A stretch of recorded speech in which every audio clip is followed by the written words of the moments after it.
வணக்கம். சென்னை சேப்பாக்கம் சிவானந்தா சாலையில் விடுதலை வேங்கைகள் கட்சி சார்பாக கவன ஈர்ப்பு உண்ணாவிரதம் நடைபெற்றது. முன்னதாக இந்நிகழ்விற்கு கட்சி நிறுவனர் ரா. தமிழ் இன்பன் அவர்கள் தலைமை வகித்தார்.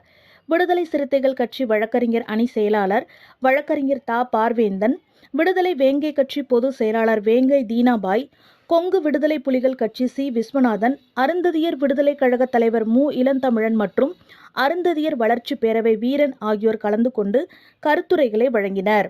அதனைத் தொடர்ந்து செய்தியாளர்களிடம் பேசிய கட்சியின் தலைவர் தமிழ் இன்பன் அவர்கள் தெரிவித்திருப்பதாவது: வக்பு வாரிய திருத்த சட்டத்தை திரும்ப பெற்று சாதிவாரி கணக்கெடுப்பு நடத்த வேண்டும். அருந்ததியர் நலவாரியம், தாட்கோ வங்கி, 3% உள் இடஒதுக்கீடு கண்காணிப்பு குழு மற்றும் கிண்டி ரேஸ்கோர்ஸில் தமிழகத்தை சேர்ந்த இந்திய சுதந்திர போர் வீரர்களின் உருவச்சிலை, அவ்வீரர்களின் வரலாற்று வெட்டுக்கள் உள்ள சமத்துவ சுதந்திர பூங்கா அமைத்திட வேண்டும். மாயபுரம், காந்திபுரம் உள்ளிட்ட தலித் பகுதிகளில் மின்விளக்கு, கழிப்பறை, குடிநீர் வசதிகளை மேம்படுத்த வேண்டும்.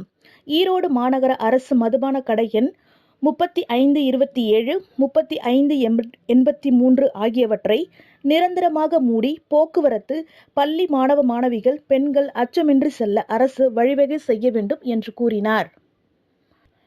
இந்த கவன ஈர்ப்பு உண்ணாவிரத போராட்டத்தில் 100க்கும் மேற்பட்டோர் கலந்து கொண்டனர். நிகழ்ச்சியின் இறுதியில் விடுதலை வேங்கைகள் கட்சி தென்மண்டல செயலாளர் ப. தெய்வானை அவர்கள் நன்றியுரை வழங்கினார்.